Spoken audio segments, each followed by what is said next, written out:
I was halfway through pouring wine at our dinner party when the front door slammed open and in walked his ex, her heels clicking like gunshots on the hardwood. She didn't even look at anyone else, just locked eyes with me and said, "I'm glad you could make it.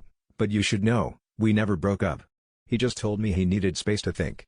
The entire room froze, forks mid-air, friends exchanging looks like they'd just witnessed a car crash. My boyfriend's face went white, and I felt the floor tilt under me. No one moved. I could feel their eyes on me, waiting for me to scream or throw my glass, but all I did was stare at him, desperate for some sign that this was a joke.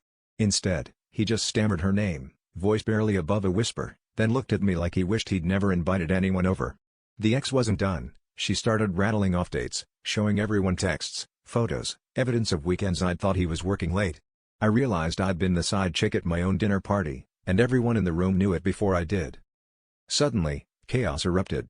Someone started shouting, another friend tried to usher the ex out, but she dug in, screaming that I didn't belong in her house and that he was just using me to make her jealous.